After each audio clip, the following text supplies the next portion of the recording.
Founder FM.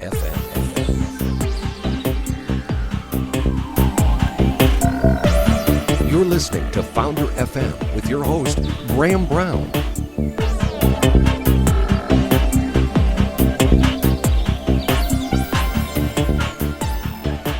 My name is Graham Brown, and today we're talking to Heine Nzumafo. He's the CEO of FWIB, formerly Privy Mobile. It's a smartphone app. It allows users to chat, make audio and video calls, earn points while you do so. Chat with your friends with benefits. Heine, how are you doing? I'm fine, Graham. Thanks so much for this opportunity. Great. How are you doing? Yeah, I'm great. Thank you. It's great to have you here. I think we've got a really interesting story to share with the listeners today. It's about your story, your journey as an entrepreneur. It's not very straightforward, your journey, is it? I think people are going to be interested in the challenges you've faced. No, it's not. It's worth sharing, absolutely. Well, let's start at the top. You're in US. Whereabouts are you based? I'm based in Lansing, Michigan currently. Right, but you're not born there, right? Where were you born? No, I was born in Cameroon in West Africa and moved to New York in 1995. So I spent approximately half my life in the US. Right. So you're born in Cameroon. I don't think many people know a lot about Cameroon, Heine. What can we tell the listeners about Cameroon that they might know? Cameroon is right at the cusp of the West African, Central African region. It's about the size of California, and it has a population of about 22 million people. It's very small. It's predominantly French speaking, but about 20% speak English. I was raised speaking English, so English is my first language. Got it.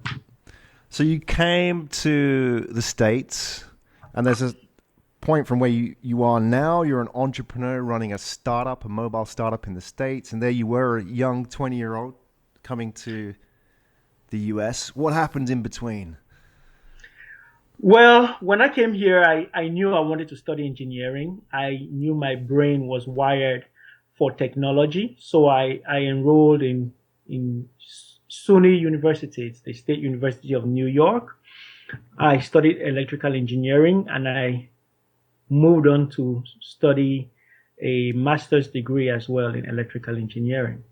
So I obtained my degree in 2002 at a time when we were really dealing with 9/11. The communications world was really struggling, and all of the jobs went towards defense and security. So I was unemployed for a while. The opportunity to join the army came to me because I realized that a lot of the people that got the jobs I was seeking had army experience or military experience. So I enrolled as an officer and served 7 years. During this time, I knew I wasn't going to spend my entire career in the army, not because it wasn't great, because I really loved it, but because the entrepreneur in me just kept ticking one idea after the other as to what I was really going to do. Right. So there's a lot of interesting contrasts in your character and your story here. You are African by birth. Yes. You're living in America. You're a US Army captain, and you're an entrepreneur. How does that all sort of fit together when you talk to people? Do people get it when you talk to people? People can relate to the service. They relate to being an officer. They relate to serving the army. Some do not really relate to being of foreign descent and serving as an officer. They don't understand the process. And to those, I would have to explain. But generally, the response is positive because people do appreciate serving the country. It has helped. But even while I was in the service, just because I was wired differently, I almost did not fit in. I was told I could be, a general someday because of the way my mind worked. But I always had the question posed to me, what are you doing in the army?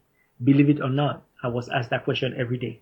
What are you doing in the army? You Right. just don't think like an army person. And I would say, what does an army person think like? But you were there for 7 years, right? 7 years, and it was very, very good. Mm. I would not change a single day of my time in the army. In fact, the only regret I have was not joining early. Right.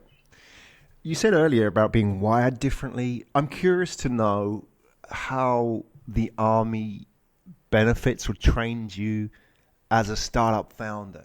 Because on the face of it, they seem like completely different worlds, right? Yes. Is there some kind of benefit that you can bring to being in the startup world that maybe people who went to, the traditional startup founder route, Stanford University, that kind of thing, don't have? I would say it's thick skin. Everybody knows about thick skin, and everybody knows that you need it to be an entrepreneur. It is impossible to serve as an officer without thick skin. Right. You'll be chewed out in a flash. I developed that very quickly, not because I didn't have it, because the African background itself is very, very tough. Right. But because you are faced with people of various ranks, most of them higher than you, you have to do presentations to people who outrank you. There is just that level of fear that is eliminated completely. You can talk to anyone, any day, at any time. You should be prepared at all times. So those elements just prepare you to face adversity that you face in the entrepreneur world, in the startup world. And I've heard no, I've heard people turn me down. I've heard people say, you can't do this. I've heard people say, we don't like you. We don't like your idea. And it's really nothing new, because it's really part of the army culture to beat down on you. Mm. Do you think a lot of these young startup founders could benefit from a little bit of boot camp? Yes, absolutely. Right. I believe that with such structure and rigor, it would help people last longer in the struggle to really get started.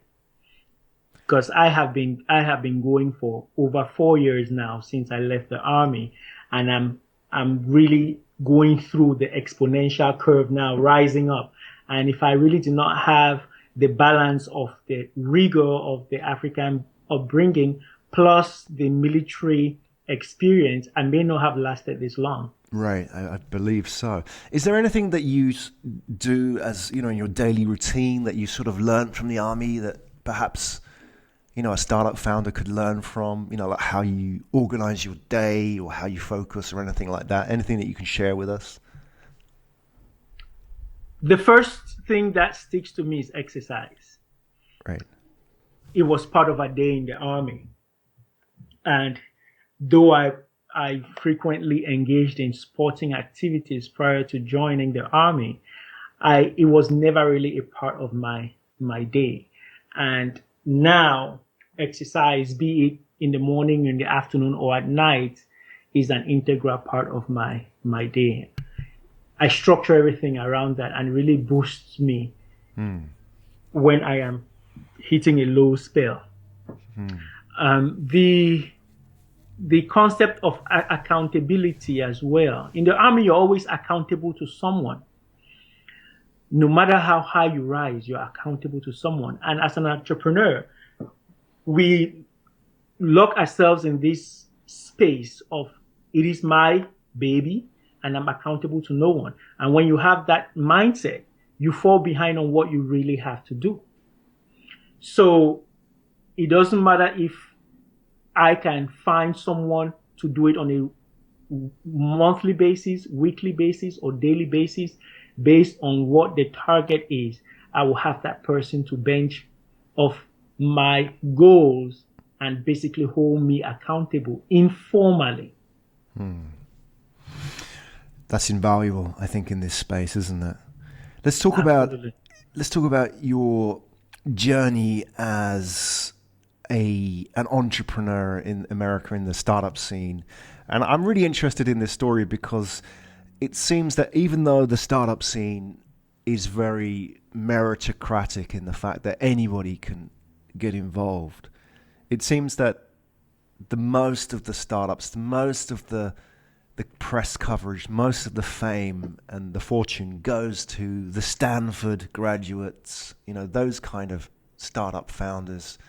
It's typically white or Asian kids from quite wealthy professional families. It seems to be a pattern that's emerged over the last couple of years. You seem to be everything that scene isn't, right, in terms of your background. And I find that really fascinating. Does that sometimes get to you? Do you sometimes feel, these guys have got it easy? How do you feel about that? Most times it doesn't, but I'll tell you when it gets to me. When I read the news and I find out what's happening or who has raised X amount of money, it gets to me because I say, how in the world did these people raise $2 million for such a basic idea? Lousy idea. Yeah, lousy Come idea. It gets to me and I read, these people have raised $100 million for 5, 6, 7 angels and venture capitalists. And I just wonder, because I have met with many venture capitalists. I have met with many angel investors, and I have experienced the hesitation that they would show just because they are unfamiliar with my background or they are unfamiliar with my roots. I think it's unfamiliarity, isn't it, rather than some kind of prejudice. They just don't know what box to put you in at this early stage, right? Absolutely. I would say it's unfamiliarity. I don't take it negatively because there are people I meet that I'm just not sure of. It's just the way things are. Many of them are interested in my journey. They're interested in keeping tabs on me, and they are waiting for a point where they will be more comfortable to get on board. My success has to validate me. I cannot be validated by who I am based on my roots. My success has to validate me, which is why I just have to keep doing what I'm doing. And when the validation comes, then the mainstream would follow. I say it's like high school. The popular kid gets all the attention. Right. When one person gets on board with that kid, then everybody follows. It's the same in the startup community. Very interesting point. So what keeps you going in the face of all this? Because I get the impression, Heine, that you're pretty headstrong. You're pretty tough. Obviously, the army training's been pretty good. You've got the African background. You're also wired a little bit differently. What keeps you going through all of this? Because you face a lot more challenges than the average entrepreneur. Absolutely. And the challenges are daily. They've been constant. But I'm motivated by the fact that I've always wanted to make a difference. My self-worth doesn't come from the paycheck at the end of the month. It doesn't come from the material things that I possess. And because I'm not really tied to those needs, I can keep going knowing that success will come eventually. So the short-term satisfaction of being able to afford a brand new TV set or buying a new car or wearing flashy clothes, those do not appeal. And because I can actually live without those needs or wants, I can just keep going towards my ultimate objective. I find that a lot in immigrant entrepreneurs, is that they have their priorities set differently to, let's say, the middle class kid entrepreneur who's probably come from a more comfortable background, who would go for those things that you talked about, like the flashy cars and so on. But it seems that in my network, the immigrant entrepreneurs that I know who've moved to a new country, their focus is on the business and that self-satisfaction. And the other stuff comes later on, maybe, but they got their priorities the right way round, I think. Exactly, because growing up, you are educated to put your schooling first, to put morals first, to put goals first, and to not really worry about the things that will really pass away, because most of the times you don't even have them. You learn to live without them. So when you can get to a point where you can actually acquire them, they are not so important anymore. That's for those who have the entrepreneur mindset. I have friends who are stuck in the desire to make a better life for their families back home. And that keeps them away from jumping in and making the sacrifices, because they'll rather earn a paycheck to pay for the schooling or medical care of their family members, and they just cannot take the risk that we need to take in the startup world. So it goes in two different directions. You set your priorities straight to build that startup, or you set your priorities straight to earn a paycheck, keep that paycheck, and care for your extended family members. I'm of the startup world. I'd rather sacrifice and know that when you delay your gratification, sometimes it's worth it. Most times it's worth it. For sure. Well, it's an inspirational story, Heine. I think there must be many people out there listening who will probably resonate with your story, who maybe haven't yet started on the journey. So, maybe they're thinking, oh, wow, right, here's a guy who didn't go to Stanford who's doing it. Or, here's a guy who came from Cameroon just like me. Or it could be anything, from the outside coming into this startup world. They may be starting out, they maybe have a lot of doubt. I'm sure you faced a lot of doubt as well at the beginning. How would you advise such a want to be found, or maybe they've already started, maybe they are an entrepreneur already? What would you say to them? To those who have the desire or who are already working on something and face challenges, be it cultural, social, or any other kind of challenge, I would say you should identify most with those who can build you up and build your vision.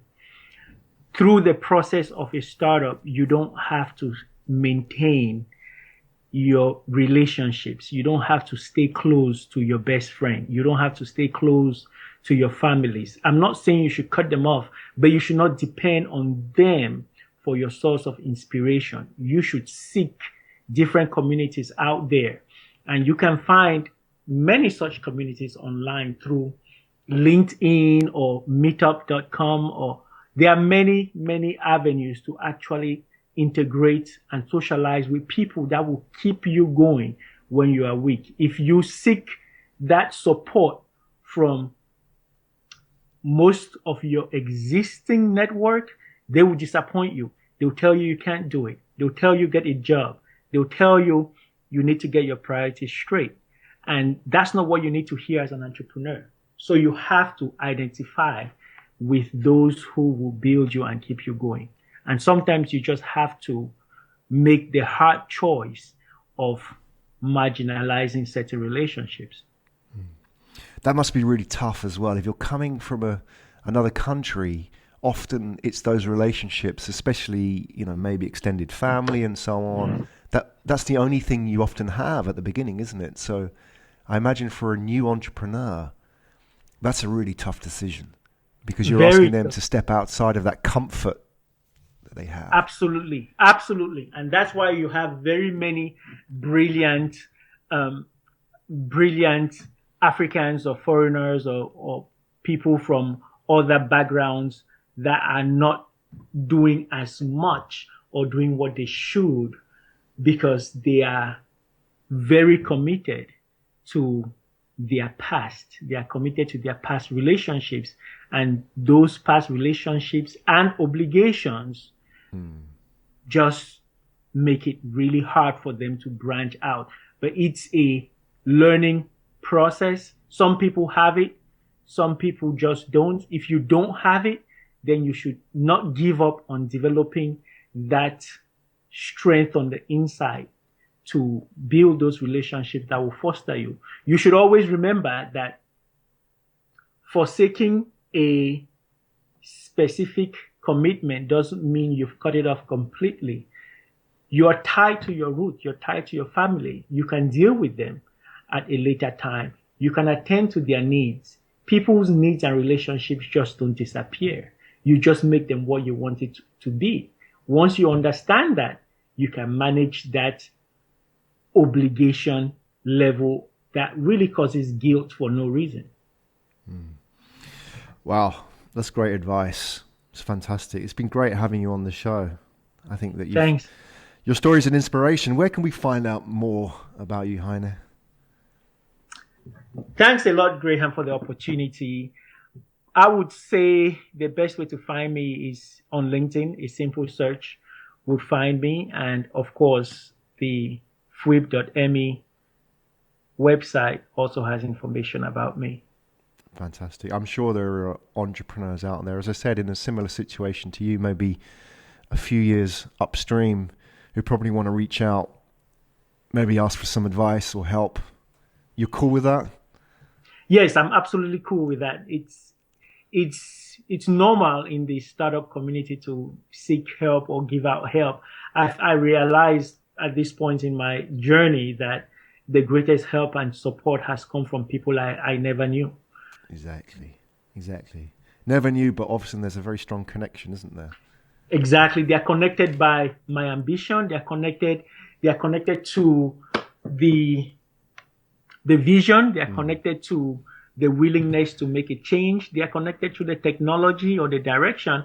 And because of that, they are willing to help, make an introduction, provide support or guidance. And it doesn't always have to be financial.